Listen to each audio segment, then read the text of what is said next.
Wah, wah, wah, wah, berat ini, berat. Jangan lupa nyimak podcastnya sambil senderan. Halo, halo, halo, kembali lagi di Sambil Senderan. Ini saya pakai topi tak balik biar kelihatan mukanya ya. Oke, di episode kali ini saya ingin ngomongin banyak hal tentang sesuatu yang ternyata cukup mengkhawatirkan. Ngomongin tentang resesi 2023. Wah, wah, wah, wah, berat ini, berat. Jadi, apa sih ya sebenarnya resesi ini? Kalau menurut banyak media yang telah memberitakannya, mulai dari detik.com, terus Kompas, dan banyak lagi, ternyata ini merupakan efek dari sempat kemarin pandemi, ya, yang berlarut-larut, terus kemudian perekonomian yang tidak stabil, dan ternyata dampaknya adalah tahun depan ini. Nah, kebetulan juga klien saya yang malam ini saya datangin ini juga sempat khawatir tentang resesi. So resesi yang pasti teman-teman juga udah sobat-sobat semua lah ya, udah pernah tahu lah resesi itu kayak gimana, dan pernah baca, pernah tahu penyebabnya apa aja. Tapi kalau yang saya amati, banyak kekhawatiran terhadap resesi ini, di mana mulai dari yang usaha terkecil maupun terbesar. Namun kekhawatirannya beda-beda. Kalau yang usaha besar seperti manufaktur atau mungkin ekspor impor dan sebagainya, itu berasa sekali pada sisi stok barang, kemudian gimana cara ngeluarin barangnya ya, bukan barang yang lain.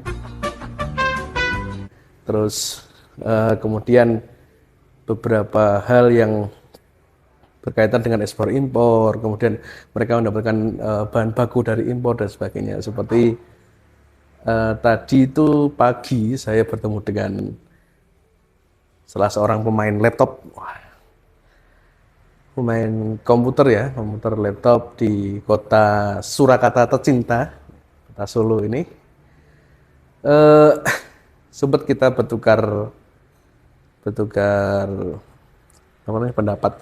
Jadi sebelumnya mungkin awal-awal saya berpendapat bahwa ya resesi 2023 itu mungkin nggak sampai Indonesia, karena banyak sekali para ahli yang mengatakan, itu nggak sampai sini mas, ini santai aja, Indonesia itu bisa mengalahkan resesi 2023 dan sebagainya. Kalau saya pikir-pikir, wah ya kayaknya iya ya, terus keren gitu. Kita tahan, kita punya ketahanan pangan dan sebagainya lah, intinya itu. Teman, itu tidak bisa dianggap enteng ternyata, dan juga tidak dapat dianggap sepele, karena bagaimanapun ini kembali lagi ke tadi ya, cerita yang saya ketemu dengan pengusaha laptop itu. Dia pemain besar di kota Solo, sama Solo Raya lah, usaha laptop, komputer, dan teknologi lainnya itu.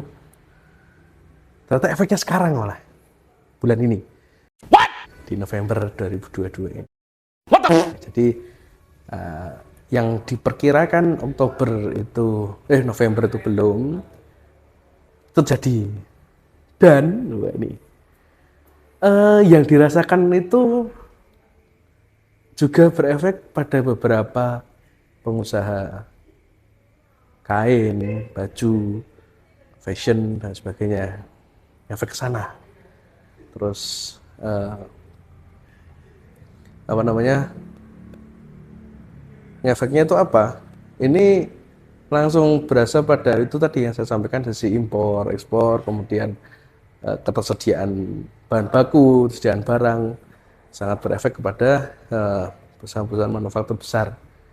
Dan mereka akhirnya banyak sekali yang mulai pivot, mulai putar ke sana, putar ke sini, pindah sana, pindah sini, banyak sekali yang dicobain. Apalagi ya, ada beberapa peluang-peluang bisnis lah, peluang-peluang usaha untuk bertahan di situ. Nah, Ini ternyata hampir sama. Kenapa mereka agak takut terhadap resesi 2023 ini karena ternyata ada kesamaan siklus dengan pandemi itu sendiri. Jadi pada tahun 2021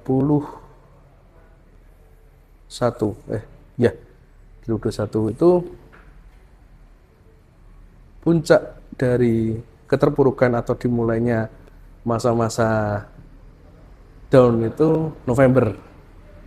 Ternyata mereka ini dari itu ya, dari orang yang rekan yang tadi saya temuin pagi tadi, yang nguasain Neto tadi, itu memang berkaitan pada, jadi di 2020 itu mereka down-nya Desember, Januari mulai agak up sampai ke Lebaran 2021 terus kemudian naik.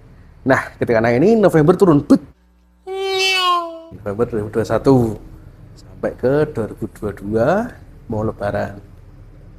Nah 2022 Lebaran naik nih. Ternyata dikiranya itu, nah ini banyak yang meleset memang. Jadi 2022 Lebaran tahun ini, di Lebaran itu kemarin banyak yang meleset perkiraannya. Jadi setiap orang selalu beranggapan setelah Lebaran pasti akan naik.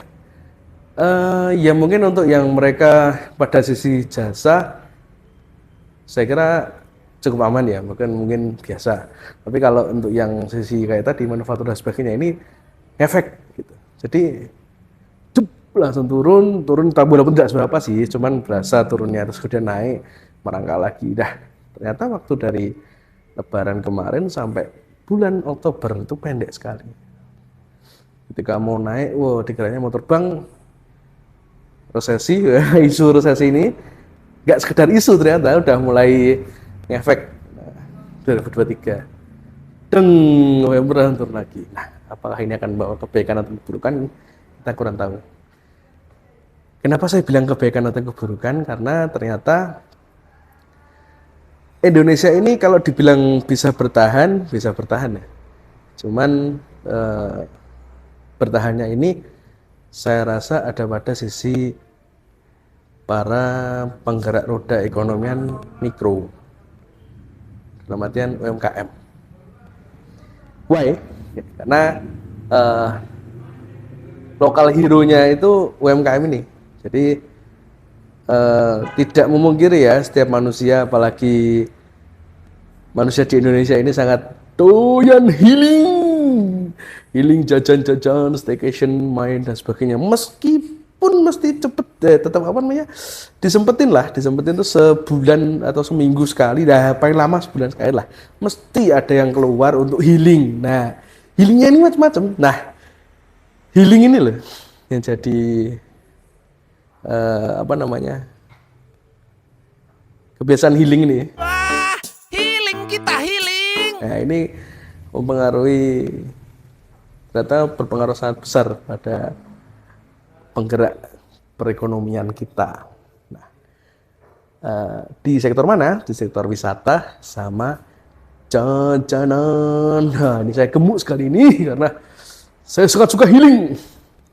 Alhamdulillah ya. Jadi kembali lagi, sektor-sektor yang bergerak pada wisata, kemudian wisata yang murah terutama ya, wisata yang ramai murah seperti di ya banyaklah di Solo Raya ini, di Klaten, nyemplung, umbul, ternyata bayarnya cuma segini, wah murah banget, udah happy, udah seneng, dan makannya juga murah. Nah, penting ngumpul, penting maem, ada makanan enak, apalagi di Solo lagi menjamur banget nih namanya coklat congcol. Coklat dan sebagainya itu. Nah itu kan termasuk ternyata menjadi salah satu cara untuk menggerakkan roda perekonomian. Jadi yang saya tangkap kesimpulannya adalah, saya nggak bisa bilang kalian harus nggak takut sama resesi 2023, nggak. Itu hak Anda untuk takut atau tidak, tapi satu yang perlu dipersiapkan, satu yang perlu diperhatikan ya, itu adalah persiapan. Karena